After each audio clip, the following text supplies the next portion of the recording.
Pag-usapan po natin mga kaistorya, itong sinasabing bagong klase ng sakit na dulot ng virus na nag-outbreak ngayon sa China. Ang sabi po mga kaistorya ay overcrowded na umano ang mga ospital, dinudumog ng mga tao.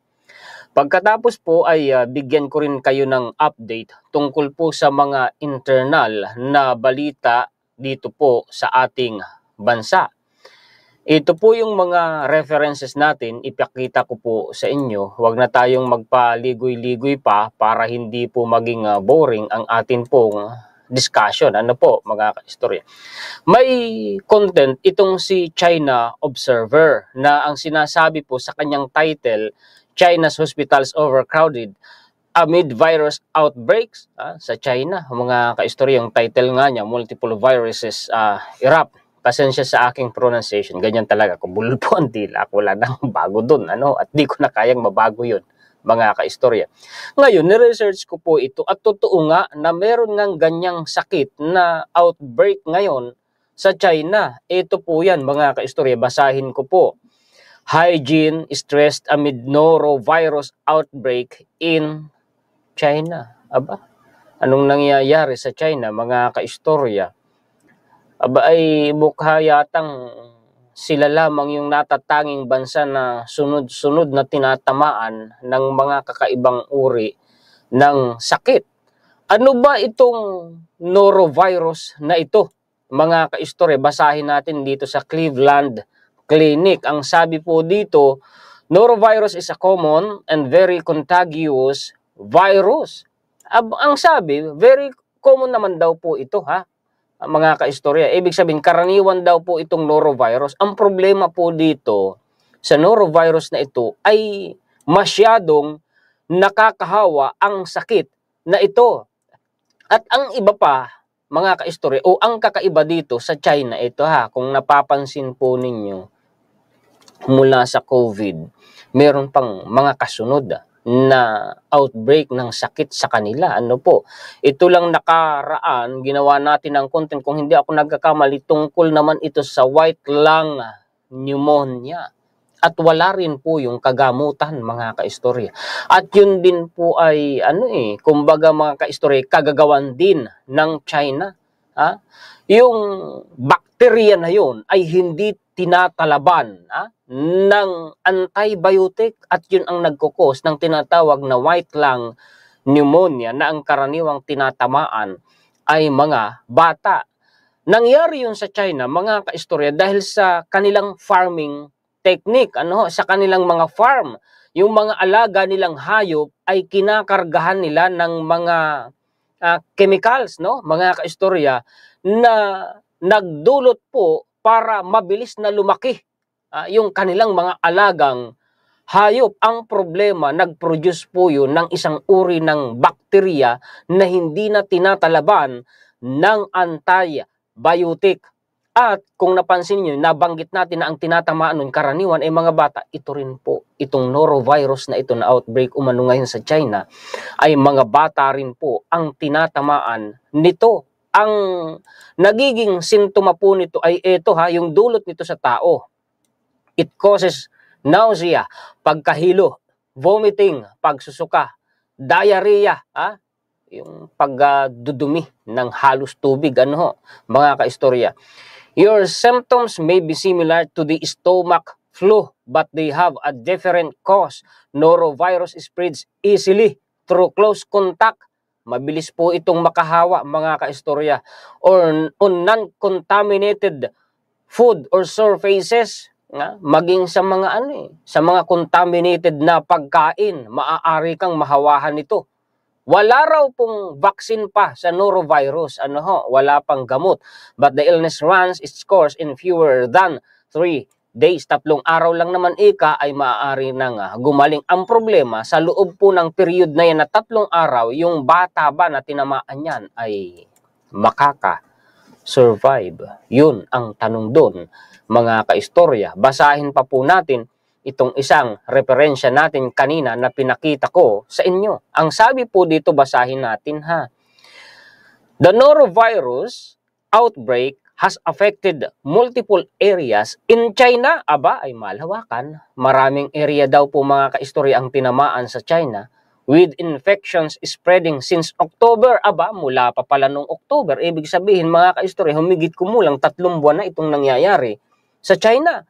While everyone is generally susceptible to the virus, many school students, kita ninyo, mga mag-aaral ang tinatamaan, have been impacted, including 3 classes at Zhejiang Road Primary School. Mga bata, primary, kumbaga dito sa atin ay nasa elementary, where lessons have shifted online. Students from various schools reported symptoms such as vomiting and abdominal pain. Kita ninyo, yung vomiting po, mga kaistorya, yung pagsusuka, yung pagtatae, may kasama pa yung pagkahilo. Nagkukos po yan ng severe na mga kaistorya na dehydration. At yun ang delikado sa bata. Nakamamatay po yun pag hindi naagapan, which were later confirmed as norovirus infections. In one case, 18 students were affected. Similarly, 48 children at a kindergarten in Xi'an, Shanxi province tested positive for the virus, experiencing vomiting and diarrhea.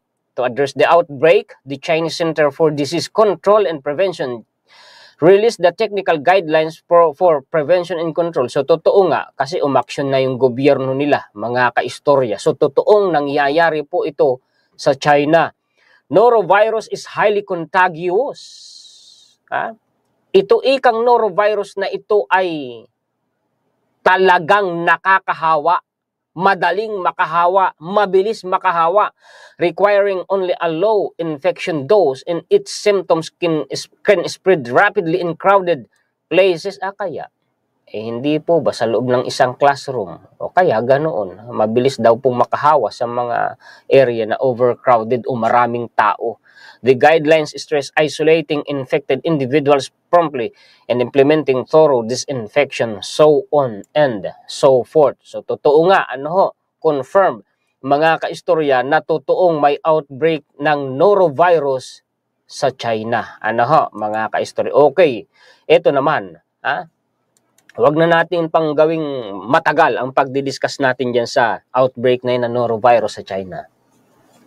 Punta na tayo dito sa mga issue na nangyayari sa loob po ng bansa natin. Ako po'y nagulat dito sa sinasabing ito ng balita po na ito ni politiko. Ay may plan B daw po ang dating presidente na patakbuhin si Senator Robin Padilla sa pagka-presidente sa 2028 kung sakali pong ma-impeach si VP Sara Agay.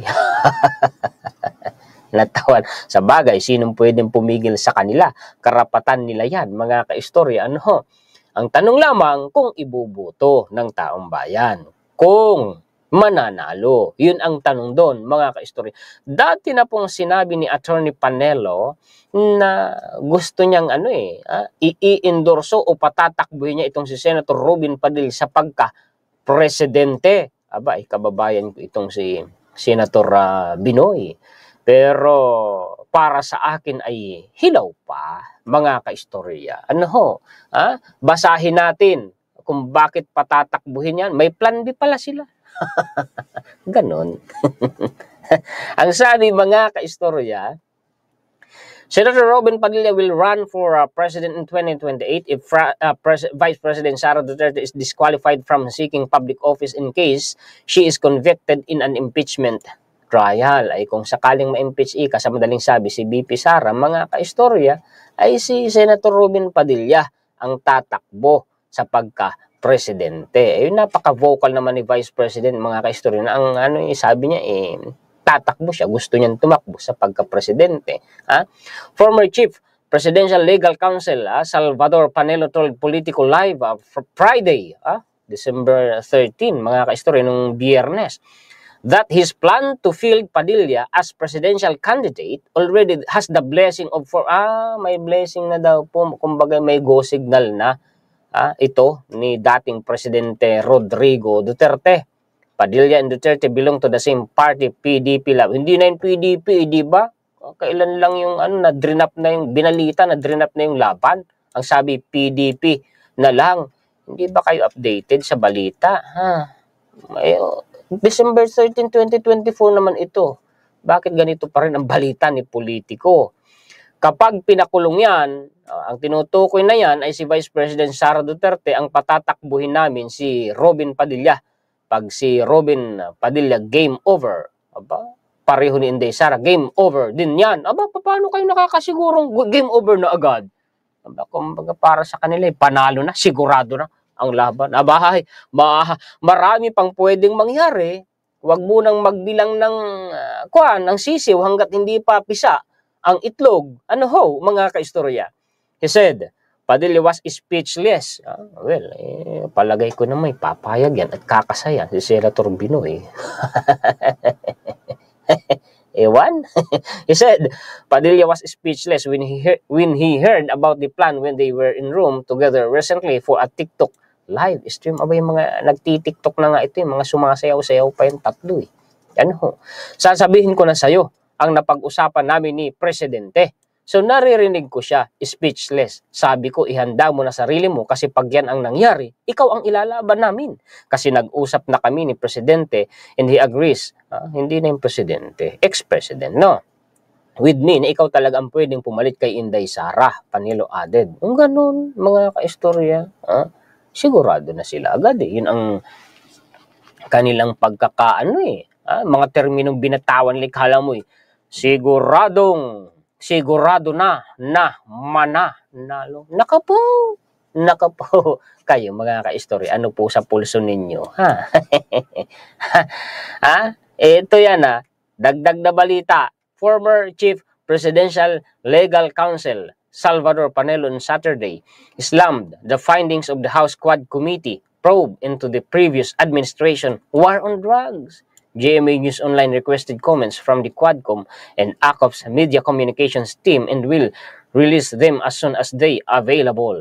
Ganun ba, mga kas? And speaking of that news, merong dyan related na balita. Ibinalita ito ni Impact Leadership sa X. Basahin muna natin itong nasa picture. Kinote nila yung sinabi po ni Kong Acop. Ang sabi dito ni Kong Acop, ladies and gentlemen, the Quadcom has started to uncover a grand criminal enterprise. And it would seem that at the center of it is former President Duterte. Napakasakit po nito dahil pawang tayo ay nabudol. Mahirap po ang trabaho natin dito sa Quadcom. Walang gustong bumangga sa isang popular na dating presidente, pero kami po tulad niya ay halal ng taong bayan. Ngayon basahin nga natin yung caption nito ni Impact Leadership. Nabudol tayo. Quadcom uncovers grand criminal enterprise behind Duterte's drug war. The House Quad Committee has concluded that former President Rodrigo Duterte's controversial war on drugs allegedly served as a front for a grand criminal enterprise involving high-ranking officials, systematic corruption, and international drug trafficking networks. Dahil daw po sa mga yan, mga kaistorya, kaya tinawag na tayo nabudol daw, sabi ni Kong Acop During the committee's final hearing for the year on Thursday, December 12, Senior Vice Chairperson and Antipolo City 2nd District Representative Romeo Acop summarized evidence gathered from 13 public hearings conducted since August. Acop findings implicated Duterte and his inner circle in enabling and profiting. May mga kumita. Yun ang binabanggit from the drug trade. They ostensibly sought to eradicate. Ganun ba yun? Ladies and gentlemen, the Quad Committee has started to, yun na yung binasa natin kanina, mga kaistorya. May presenta pa umano na key evidence, mga kaistorya, at may mga testimonya. Ganon. May binabanggit pa ditong bilyon-bilyon na halaga ng pera, itang pinagbabawal na gamot, mga kaistorya. Pati si Michael Yang dito, binanggit, mga kaistorya. Napagdaanan talaga sa investigasyon at mga nabanggit. Mga kaistorya. May binabanggit pa na 100,000 pesos per kill. Ganon, testimonya umano yan ni Colonel Jovi Espinedo. Mabibigat itong mga bintawan dito na salita ni Kong Acop, mga kaistorya. Anyway, ang magsasabi niyan, mga kaistorya, kung sakali, ang korte ang magkukonvict syempre sa isang hinuhusgahan ay ang korte. Well, ngayon mga kaistorya, ano sa palagay niyo? ICC na ba or local courts? Ano po sa palagay po ninyo, mga kaistorya? Dito naman tayo. Sinisilip ngayon, mga kaistorya, yung Confidential Intelligence Fund ng Office of the President, ni PBBM. Kasi ay umabot ng mahigit 4 na bilyong piso. Mga kaistorya, sabi umano yan ng COA. May sumisilip dyan na grupo at gustong magpaliwanag si PBBM. Well, ito lang mga kaistorya. Dapat ba talagang silipin ito? At ikumpara na kumbaga ay para pang gustong pagdudahin ang isipan ng taong bayan. Samantalang kung tutuusin, itong 4.56 billion pesos na ito ay napakaliit kung ikukumpara sa nagastos ng former administration, mga kaistorya, noong 2019. Duterte Admin's Intel Fund spending hit 13.46 billion pesos in 2019. Sabi ng COA, ang layo mga kaistorya. Isipin ninyo, 4.56 billion lamang kay PBBM noong 2023 at sa Duterte Admin ay 13.46 billion pesos noong 2019. Parehong GMA7 ang nagbalita, mga kaistorya. See, anong punto natin? Maging patas lamang tayo, mga kaistorya. Dati ko nang sinabi ng Office of the President or the President himself, alone, mga kaistorya, hawak niya at pinangangasiwaan niya ang lahat po ng security agencies ng gobyerno. Kung gumasta man niya ng malaki, hindi nakakapagtaka. At hindi na dapat silipin dahil presidente, hawak niya ang lahat ng security agencies, ang seguridad na panloob at panlabas para maprotektahan ang soberenya at teritoryo ng Pilipinas ay nakaatang sa balikat ng presidente. Dapat ba mga kaistoryang questionin? Sasabihin yung pagdududa ng kurakot? Okay, ganito, sige. Kurakot ika. Ang PBBM administration, asan ang ebidensya? Asan? Yung mga nagpapalabas ng ganyang tirada para sirain ang administrasyon, puro lang naman po ngak-ngak, walang pinapakitang ebidensya. Kinukonsinti ika si Speaker Martin Romualdez, kurakot doon sa House of Representatives. Okay, sige. Asan ang ebidensya? Alam naman nila, mga may pinag-aralan sila, kung ano ang tamang proseso. Bakit karaniwan sa social media pinapuputok? Kung talagang sigurado silang nangungurakot ang pamunuan ng House of Representatives, una nilang dapat gawin, idemanda yung tao. Kasama ng mga ebidensya at testimonya saan? Unang-una sa ombudsman. Diba? Ganun dapat. May mga ing-ing naman naniniwala agad kahit walang ebidensya, parang mga grade 1 na andaling mauto. Gusto lang nating maging patas. Asan kasi ang ebidensya? Diba, mga kaistorya? Magpakita ng ebidensya. Sasabihin na, kasi ikaw ay pro-Marcos, pro-government po tayo, hindi ninyo pwedeng sabihin na si Juan Historiador anti-Duterte dahil nung sila ang nakaupo ay atin din po silang sinuportahan at ipinagtanggol. Wala naman kasing mangyayari kung sisiraan natin ang gobyerno, kakalaban. No? Walang mangyayaring maganda, mga kaistorya. Maraming problema ang bansa, ang kailangan magtulungan tayo. Ang kailangan magkaisa, hindi magkawatak-watak. Hindi yung magbangay-bangay at magkagatan. Ay di po ba mga kaistorya? Sige, may ebidensya ba sila? Wala namang maipakitang ebidensya. Puro lang mga kaistorya naratibo. Kasi kung may matibay na ebidensya ang mga yan, ay meron na sanang kumilos. Kasi gustong-gustong patalsikin yung presidente. Gustong-gustong patalsikin yung House Speaker. Asan nga ang ebidensya? Bakit hanggang ngayon walang magsampa ng demanda? Gusto nilang patalsikin. Gumamit sila ng malakas na ebidensya. Patalsikin nila. Di ba, mga ka-istorya? Siguro naman, pag nakita ng taong bayan na may malakas na ebidensya, kikilos ang taong bayan. Maging dyan sa mga members ng House of Representatives, kung meron talagang matibay na ebidensya, kikilos yan. Di po ba, mga ka-istorya? Itong sa impeachment ni VP Sara, mga ka-istorya, trabaho yun ng House of Representatives. Sabi ay patigilin daw ni PBBM pa. Ano yun, sasaklawan ni PBBM ang kapangyarihan ng Kongreso. Babanatan, Iglesia ni Cristo. Magrarally daw para suportahan si VP Sara. No.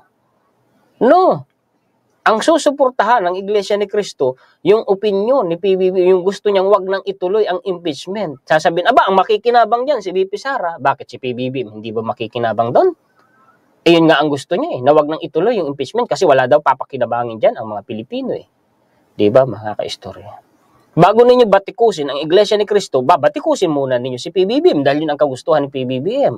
Yung iba naman nagsasabi, malinaw naman ang batas. Yung separation of church and the state. Sige, ganun. Tika lang, bakit Iglesia ni Cristo lang nakita? Yun lang sa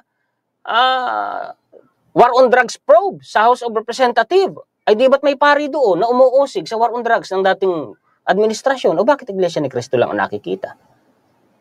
Di ba? Kung malinaw talaga ang batas na separation of church and state. It's a revolution. People power. Panahong Marcos at Cory, ay hindi ba't mismong si Cardinal Sin nanawagan na pumunta ang mga tao at suportahan sina Ramos doon sa EDSA? Di ba, mga ka-istorya? Diyan, sa may Campo Crame.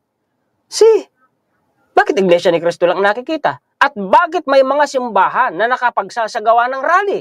Although may batas na separation of church and state. Kasi wala naman pong batas na nagbabawal na ang mga simbahan o mga churches ay bawal mag-rally. Walang ganun.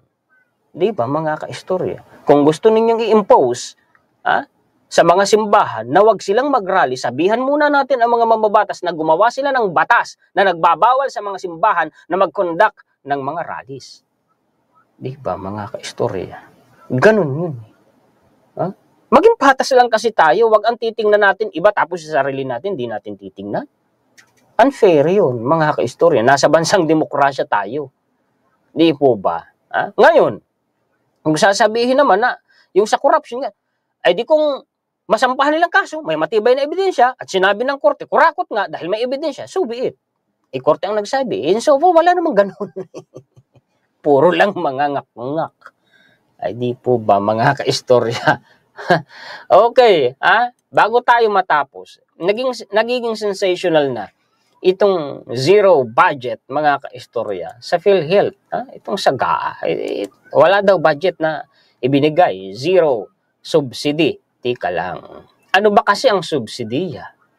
Yan po ay pondo, pera, na galing mismo sa gobyerno na inilalaan sa isang ahensya halimbawa ng gobyerno bilang tulong upang alalay. Ibig bang sabihin nun, porque wala ng tulong na pondo o subsidiya na ibibigay sa PhilHealth, hindi na magpa-functions ang PhilHealth, hindi na magpa-function, hindi na magagawa ng PhilHealth ang trabaho. Ito kasing ito lang mga ka-istorya. Ang isang dahilan kung bakit hindi po binigyan o pinaglaanan ng subsidiya ang PhilHealth ay dahil meron pong reserve fund ang PhilHealth na nagkakahalaga ng 600 billion pesos. Sa halagang yan, 600 billion pesos, mga ka-istorya, malinaw na magpa-function pa rin at magagawa pa rin ng PhilHealth ang kanilang mandato. Yung kanilang mga benepisyaryo ay patuloy na makikinabang at mai-enjoy nila, matatamasa nila yung kanilang mga benepisyo. Kasi may 600 billion pesos na reserve fund sila. Sinasabi yan dito sa balita, mga ka-istorya According to DOH Secretary Teodoro Herbosa, who is also the chairperson of the PhilHealth Board, it was PhilHealth's job to pay for the health benefits of its members whether or not they got funding from General Appropriations Act or yun pong GAA. Binasa namin ang financial statements ng PhilHealth kasama ang napag-alamang performance nito at kumpiyansa ang DOH na mayroon itong sapat na pera para ipagpatuloy at pagandahin pa ang kanyang operasyon, Herbosa said in a statement. DOH Secretary mismo ang may sabi niyan. Tagalog na Tagalog yan, mga kaistorya, ha? Senator Grace Poe on Wednesday said that PhilHealth will get zero subsidy in 2025 due to its 600 billion pesos reserve funds. Yan yung dahilan, mga kaistorya. Ay di po ba? Pinopolitika na naman. Ginagamit na naman para batikusin ang gobyerno. Hindi mo na kasi intindihin. Ano po? O yung iba naman naiintindihan, ang gusto lamang butasan at siraan ang nasa gobyerno. Ay di po ba, mga kaistorya? Ha? Kung ako ang tatanungin nyo, mga kaistorya, okay lang. Kasi naman, kaysa naman magamit sa pamumulitika, lalo na po, malapit ng eleksyon. Baka gamitin na naman sa pangangampanya yung pundo ng budget. O halimbawa, mga kaistorya, yung Malasakit Center, hindi na, no oppose. Tawag dito, no offense, kahit kanino. Ano ho, mga kaistorya.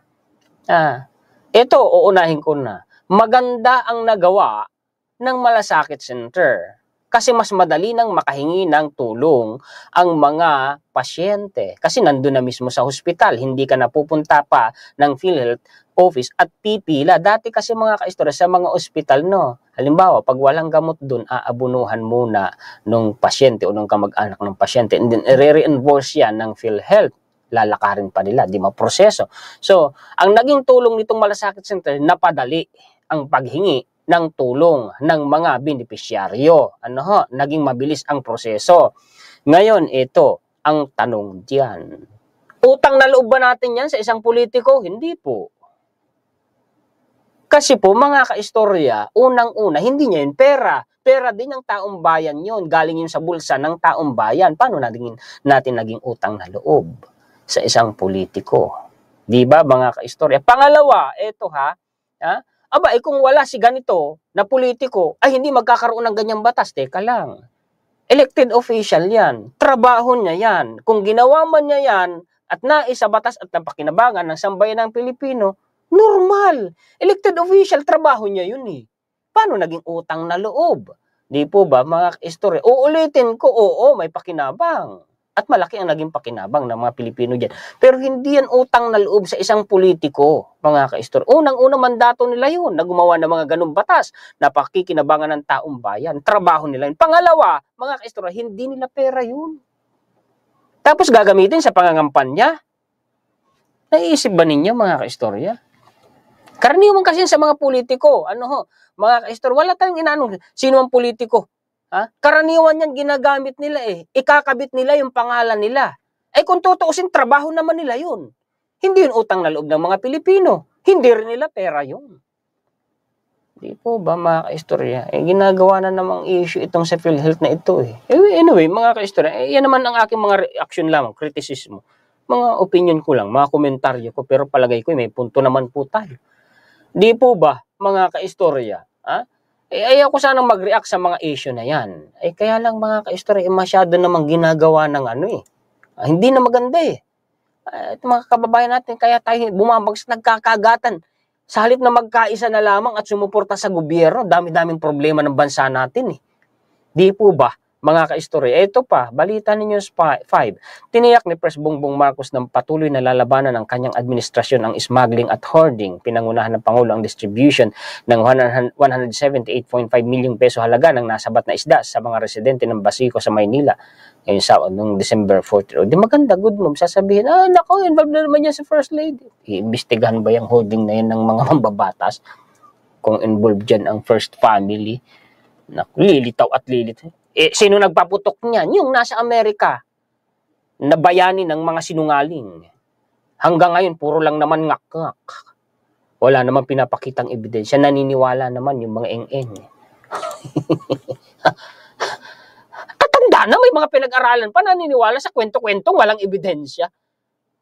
Kaya nagkakandaligaw-ligaw ang bayan natin dahil sa mga ganyang sistema eh, 'di ba mga kaistorya? Mga opinyon ko lang naman. Hindi lang naman silang may karapatang magpahayag ng kanilang opinyon at saloobin eh. Ano ho, mga kaistorya. So, yan po ang mga balita at impormasyon na maihahatid sa inyo ng inyong lingkod kasama ang ating opinyon, reaksyon, komentaryo at kritisismo. Ano ho, mga kaistorya. Paki-share po at paki-like. Maraming salamat po sa inyong lahat ng mga sulit kaistorya natin sa buong mundo. Higit sa lahat ay salamat sa ating Panginoon. Mabuhay po kayong lahat ng mga sulit kaistorya natin. Ano, talagang nagpapasalamat sa inyo ang inyong kaistorya sa walang sawa ninyong pagsuporta, pag-abang, pag-antabay, panunood, pagla-like at pag-share sa mga contents ng inyong lingkod. Muli ako po si Juan Historiador, ang taga-kwento ng totoong istorya ng kasaysayan na nagmamalasakit sa kapwa ko Pilipino at nagmamahal sa bayang ito, ang bansang Pilipinas.